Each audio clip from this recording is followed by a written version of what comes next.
والصلاة والسلام على سید الانبیاء والمرسلین وعلى آلہ واصحابہ وعلى كل من تبعهم بإحسان إلى يوم الدین، اما بعد۔ بسم اللہ الرحمن الرحیم۔ محترم سامعین کرام، سیرت کورس کا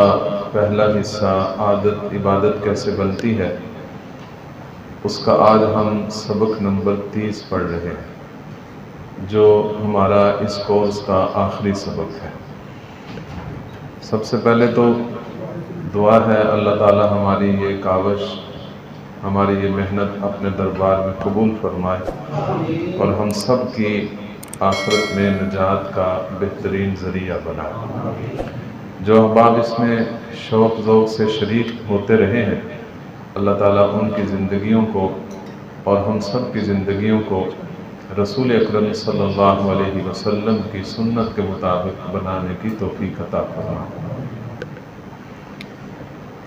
آج جو عنوان منتخب کیا ہے وہ ہے جنازہ، اور یہ بھی اسلام کی عبادات میں سے ایک بڑی اہم عبادت ہے جو فرض کفایہ کا درجہ رکھتی ہے۔ میں جب یہ بورڈ لکھ رہا تھا تو مفتی طیب صاحب کا جو چھوٹا بیٹا ہے محمد عداس، وہ آیا اور اس نے یہ پڑھ کر کہا کہ یہاں آ کر بندے کا کام ختم ہو جاتا ہے، یعنی جنازے پہ آ کے کام ختم ہو جاتا ہے۔ تو مجھے یاد آیا کہ امام بخاری رحمہ اللہ نے جو بخاری شریف لکھی ہے، انہوں نے یہی انداز اپنایا ہے کہ احادیث لکھتے جا رہے ہیں، لکھتے لکھتے جہاں باب ختم ہوتا ہے تو ایسی حدیث لاتے ہیں جہاں کسی کام کے اختتام کی طرف اشارہ ہوتا ہے۔ تو آج ہمارے کورس کا آخری سبق ہے، تو جنازہ بھی آدمی کے لیے ایک آخری عمل ہوتا ہے، یعنی اس آخری عمل سے ایک مناسبت کے لیے یہ بھی ایک عنوان بہت مناسب معلوم ہوا کہ جنازے کے چند اہم اور ضروری مسائل آج ہم پڑھ لیں، کیونکہ اس کے مواقع زندگی میں کم آتے ہیں۔ ویسے میرا مشورہ یہ ہے کہ جن لوگوں کو نماز جنازہ کے مسائل یا پڑھنے کا طریقہ صحیح یاد نہیں، تو وہ مسلسل ہر روز، کیونکہ جنازہ گاہ میں کوئی نہ کوئی جنازہ آتا ہی رہتا ہے،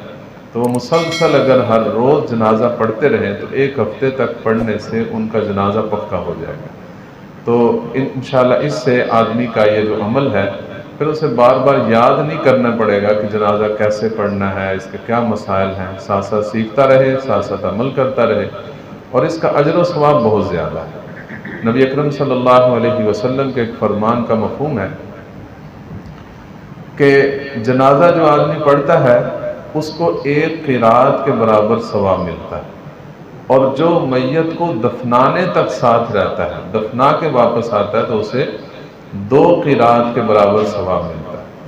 تو پوچھا گیا کہ قرات سے کیا مراد ہے؟ قرات ایک عربی زبان میں ایک پیمانے کا نام ہے، لیکن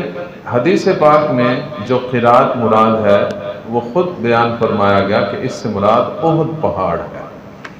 کہ ایک آدمی کا جنازہ پڑھنے سے اتنا ثواب ملتا ہے جتنا احد پہاڑ جتنا اسے ثواب ملتا ہے۔ احد پہاڑ تقریباً 2 میل سے بھی زیادہ اور کافی اونچا لمبا پہاڑ ہے، تو اتنا آدمی ثواب اتنے تھوڑے وقت میں حاصل نہیں کر سکتا جتنا کہ جنازہ پڑھنے سے اسے حاصل ہو جاتا ہے۔ تو اس لیے مسلمانوں کے جنازے میں شرکت کرنے سے آدمی کو ایک تو آخرت کی فکر اور آخرت کی یاد تازہ رہتی ہے کہ آج یہ جا رہا ہے تو ایک دن میں نے بھی جانا ہے، اور ساتھ ساتھ اجر و ثواب کا ایک انبار اس کے پاس جمع ہو جاتا ہے۔ نماز جنازہ میں 2 فرض ہیں۔ عام طور پر دوسری نمازوں میں فرائض زیادہ ہوتے ہیں، لیکن اس نماز میں صرف 2 فرض ہیں، ان کو یاد کرنا بڑا آسان ہے۔ 4 تکبیریں کہنا یہ الگ فرض ہے، اور کھڑے ہو کر جنازہ پڑھنا یہ الگ فرض ہے، تو 2 ہی فرض ہے۔ تکبیریں کہنا ایسے سمجھ لیں جیسے باقی 4 رکعت نماز میں قیام کرنا ہے، کہ جیسے وہاں ہر رکعت میں 4 دفعہ کھڑے ہو کر آپ نے نماز ادا کرنی ہے، رکعت ادا کرنی ہے، تو اس میں یہ 4 تکبیریں وہ درجہ رکھتی ہیں۔ اگر کوئی آدمی تکبیر نہیں کہے گا تو اس کا نماز جنازہ ادا نہیں ہوگا، یہ فرض ہے۔ عام طور پر جو ہم نمازیں پڑھتے ہیں امام کے پیچھے، تو وہاں صرف تکبیر تحریمہ پڑھنا فرض ہوتا ہے، باقی ساری تکبیریں سنت ہیں۔ اگر وہ رہ بھی جائے نماز ہو جائے گی، لیکن نماز جنازہ میں تکبیریں کہنا، زبان سے ادا کرنا، یہ فرض ہیں، یہ رہ جائیں تو نماز جنازہ نہیں ہو۔ ایسے سمجھے آپ کی رکعتیں رہ گئی، تو جیسے رکعت ہی پوری نہ ہو، امام کے پیچھے آدمی رکھتے ہی نہ پڑے، تو اس کی نماز کیسے ہوگی؟ تو اس لیے یہ یاد رکھنا ہے کہ نماز جنازہ میں یہ تکبیرات کہنا فرض ہے، زبان سے ان کو ادا کرنا ضروری ہے، اس کے بغیر نماز جنازہ نہیں ہوگا۔ کھڑے ہو کر جنازہ پڑھنا ہے، بلا عذر بیٹھ کر نہیں پڑھ سکتے۔ ہاں اگر عذر اتنا شدید ہے کہ کھڑے ہونے کی ہمت ہی نہیں ہے پھر تو الگ بات ہے، لیکن بلا عذر آدمی کہے کہ میں کرسی پہ بیٹھ جاؤں، زمین پہ بیٹھ جاؤں اور جنازہ پڑھوں، تو وہ بھی اس کا جنازہ نہیں ہوگا، کیونکہ اس نے یہ قیام والا فرض ادا نہیں کیا۔ اور دوسری بات یہ کہ اس میں جو تکبیرات کہنی ہیں، امام بلند آواز سے کہے گا، مقتدی آہستہ آواز سے کہیں گے، بس اپنی زبان سے ان کو ادا کرنا ہے، سارے حال میں اس کی آواز گونجنی نہیں چاہیے، زیادہ اونچی آواز نہیں ہونی چاہیے۔ تیسری بات یہ کہ نماز جنازہ میں جو 4 تکبیریں ہیں، ان میں پہلی تکبیر کے ساتھ رفع یدین ہے، باقی 3 تکبیروں کے ساتھ جو ہے وہ رفع یدین نہیں ہے، ہاتھ باندھے باندھے صرف اللہ اکبر کہنا ہے، اس کے لیے ہاتھ کانوں تک نہیں اٹھانے۔ نماز جنازہ کے لیے وہی تمام شرائط ہیں جو باقی نمازوں کے لیے شرائط ہیں، صرف تھوڑا سا فرق ہے کہ جو ضروری اس میں شرائط ہیں وہ میں نے لکھ دی ہیں، کہ نماز جنازہ پڑھنے والے کے لیے جو شرطیں ہیں وہ 4 قسم کی بہت ضروری شرائط ہیں، کہ نمبر 1، اس کا جسم پاک ہونا چاہیے، اس کے کپڑے پاک ہونے چاہیے، جس جگہ پہ کھڑا ہے وہ جگہ بھی پاک ہونا چاہیے۔ تو طہارت میں 3 چیزیں آ گئی، جسم، کپڑے اور جگہ کا پاک ہونا۔ اور دوسری بات یہ کہ کپڑے اتنے پہنے کہ اس کے لیے وہ ستر عورت ہو، یعنی اس کی شرمگاہ کا جو حصہ ہے وہ ڈھپا ہوا ہو، کہ وہ مرد کے لیے ناف سے لے کر گھٹنے تک کا حصہ، کم از کم اتنے کپڑے اس کے لیے پہننا ضروری ہے، اور جو ہے یہ اس کو کہتے ہیں ستر عورت۔ تیسری بات استقبال قبلہ، کہ قبلہ رخ ہو کر نماز جنازہ پڑھنی ہے، قبلہ کے علاوہ کسی اور طرف رخ کر کے نماز جنازہ نہیں پڑھی جائے گی۔ اور چوتھی شرط جو ہے وہ نیت کا صحیح ہونا، نیت کر کے نماز جنازہ پڑھنا، انما الاعمال بالنیات، کہ یہ نیت کرنا تو ایک نماز کے لیے بہت اہم عمل ہے، یہ فرض ہے۔ تو اس لیے طہارت حاصل کر کے آدمی نماز جنازہ پڑھے۔ نماز جنازہ پڑھتے وقت سب سے پہلے اللہ اکبر کہہ کر جو پہلی تکبیر کہنی ہے، اس کے بعد ثنا پڑھنی ہے، یعنی اللہ تعالیٰ کی حمد و ثنا، وہ چاہے نماز والی سبحانک اللہم، یہ سب سے افضل ہے۔ اس کے علاوہ جو اللہ تعالیٰ کی تعریف کے کلمات قرآن حدیث میں کہیں بھی آئے ہیں پڑھے جا سکتے ہیں، حتیٰ کہ سورۃ فاتحہ کو بھی بطور ثنا پڑھا جا سکتا ہے، لیکن یہ صرف ثنا ہی ہے، اس کو قرات نہیں کہا جائے گا۔ اس نماز میں اور دوسری نمازوں میں یہی فرق ہے کہ نماز جنازہ میں قرات نہیں ہے اور باقی نمازوں میں قرات کرنا بھی فرض ہے، تو اس میں قرات کرنا فرض نہیں ہے۔ ہاں سورۃ فاتحہ کو بطور ثنا پڑھا جا سکتا ہے۔ دوسری تکبیر جب کہیں گے تو اس کے بعد درود پاک پڑھنا سنت ہے، لیکن درود پاک کوئی بھی پڑھ سکتے ہیں، اور سب سے افضل وہ نماز والا جو درود ابراہیمی جسے ہم کہتے ہیں وہ پڑھنا سب سے زیادہ افضل ہے۔ تیسری تکبیر کے بعد جب آدمی اللہ اکبر کہے تو پھر میت کے لیے دعا کرنا۔ دعا کے لیے احادیث میں بہت ساری دعائیں آتی ہیں، ساری اکٹھی بھی کی جا سکتی ہیں، اور ان کو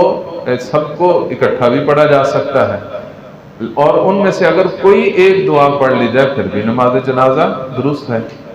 حضرت حمزہ رضی اللہ تعالی عنہ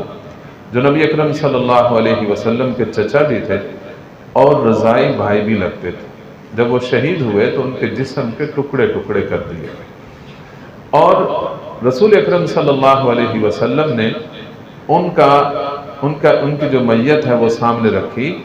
اور احد کے شہداء کو سامنے رکھا جاتا، جنازہ پڑھا جاتا،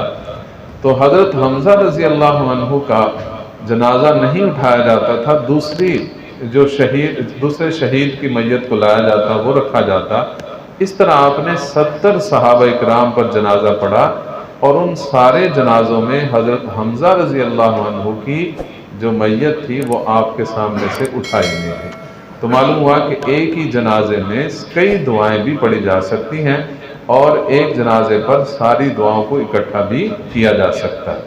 اور کرنا بھی چاہیے۔ آدمی کو ایک دفعہ دعائیں یاد کر لے، اور یہ دعا کرنے کا ہی اصل مقصود ہے نماز جنازہ پڑھنا۔ نبی اکرم صلی اللہ علیہ وسلم نے ارشاد فرمایا کہ جب تم اپنے میت پر دعا پڑھو تو اخلصوا لہ الدعاء، او کما قال علیہ السلام، خلوص کے ساتھ اس کے لیے دعا کرو، اور دعا کرنے کے لیے ہی تو جنازہ پڑھا جاتا ہے۔ تو اس لیے آدمی دعا پڑھے، اور یہ دعا پڑھنا یہ سنت ہے۔ یہ سنت مطلب ساتھ ساتھ اس لیے بول رہا ہوں کہ اصل فرض جو ہیں وہ تو دو آپ نے اگر ادا کر لیے جنازہ ہو جائے، یہ چیزیں ساتھ ساتھ آپ نے ادا کرنی ہے بطور سنت۔ اگر فرض کریں ایک آدمی کو یہ ساری لمبی لمبی دعائیں نہیں آتی، اسے یاد نہیں کی، اولاً تو اسے یاد کرنی چاہیے اور اس کو اس کا اہتمام کرنا چاہیے، لیکن پھر بھی جب تک یاد نہیں ہوتی اس وقت تک مختصر کوئی نہ کوئی دعا، ربنا اغفر لی، کم از کم اتنے ہی کہہ دے، ربنا اغفر لنا، اے اللہ ہم سب کی مغفرت کر دے، یہ بھی دعا پڑھی جا سکے۔ اور آج کل ایک نیا سوال اٹھایا جاتا ہے کہ اللہم اغفر لحینا و میتنا، کہا جاتا ہے کہ یہ دعا پڑھنے سے بعض لوگ کہتے ہیں کہ یہ میت کا حق ادا نہیں ہوتا بلکہ علیاذ باللہ اس کے ساتھ دھوکہ ہو رہا ہے۔ ان کے لیے میں عرض کرتا ہوں کہ یہ دعا خود نبی اکرم صلی اللہ علیہ وسلم سے پڑھنا ثابت ہے۔ علیاذ باللہ اگر کوئی آدمی اسے دھوکہ کہتا ہے تو وہ آج کل کے لوگوں پر اتنا اعتراض نہیں جتنا کہ رسول اکرم صلی اللہ علیہ وسلم کی ذات اقدس پر اعتراض ہے۔ یہ خود نبی اکرم صلی اللہ علیہ وسلم نے دعا پڑھی ہے، تو یہ اگر دھوکہ ہوتا تو نبی اکرم صلی اللہ علیہ وسلم کبھی یہ دعا نہ پڑھتا۔ اور دوسرا یہ اس میں سوال اٹھایا جاتا ہے کہ میتنا یہ غائب کا صیغہ ہے، حالانکہ اہل علم جانتے ہیں میت یہ تو جو ہے اسم ہے، یہ تو غائب کا اس میں کوئی سوال ہی پیدا نہیں ہوتا۔ غائب، حاضر یا متکلم یہ تو فعل میں آتا ہے، اور یہ جو اسماء ہیں ان میں غائب کا تو کوئی صیغہ ہوتا ہی نہیں۔ تو اللہم اغفر لحینا و میتنا، میتنا سے مراد وہی حاضر میت ہوتی ہے،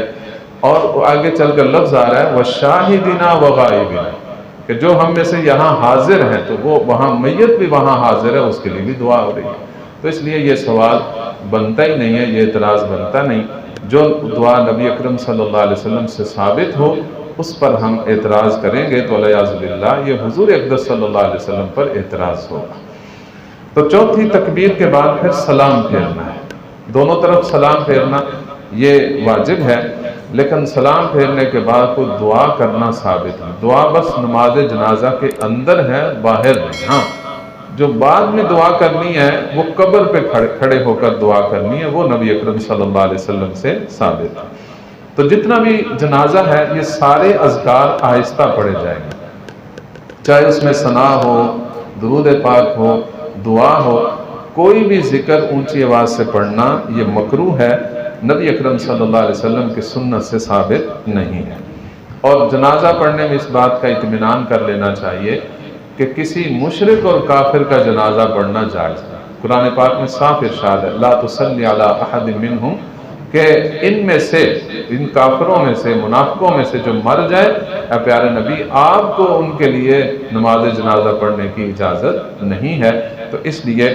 اس بات کا اطمینان کر لینا چاہیے کہ جس کا ہم جنازہ پڑھ رہے ہیں وہ صحیح العقیدہ ہونا چاہیے، مسلمان ہونا چاہیے۔ یہ چند ضروری مسائل تھے جو میں نے عرض کر دیے۔ اللہ تعالی ہم سب کو اپنے پیارے نبی صلی اللہ علیہ وسلم کی تمام تعلیمات پر ساری زندگی عمل پیرا رہنے کی توفیق عطا فرمائے۔